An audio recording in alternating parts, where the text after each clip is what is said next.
Durante siglos, la historia de los cananeos fue contada casi en su totalidad por sus enemigos.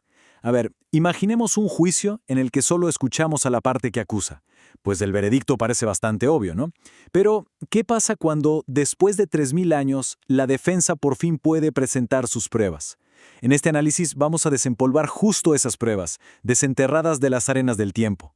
Vamos a sumergirnos en los textos de los propios cananeos para descubrir una civilización que era compleja, vibrante y, como veremos, sorprendentemente influyente.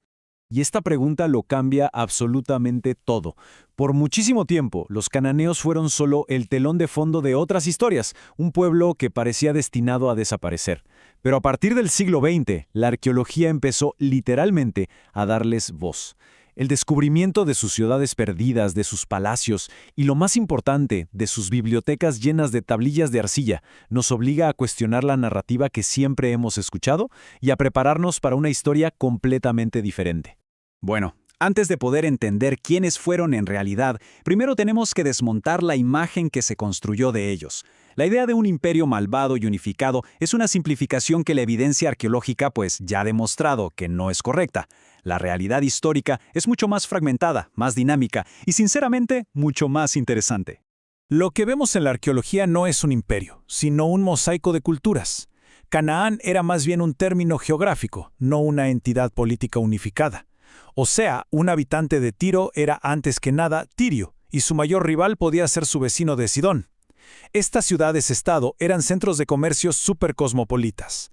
Ugarit, por ejemplo, era un puerto increíblemente rico donde se juntaban rutas comerciales de Egipto, Mesopotamia, Anatolia y el Egeo.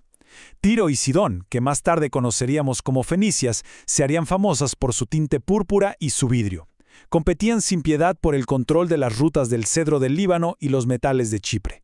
Su mundo era uno de diplomacia, de comercio, de alianzas que cambiaban todo el tiempo, no un frente unido.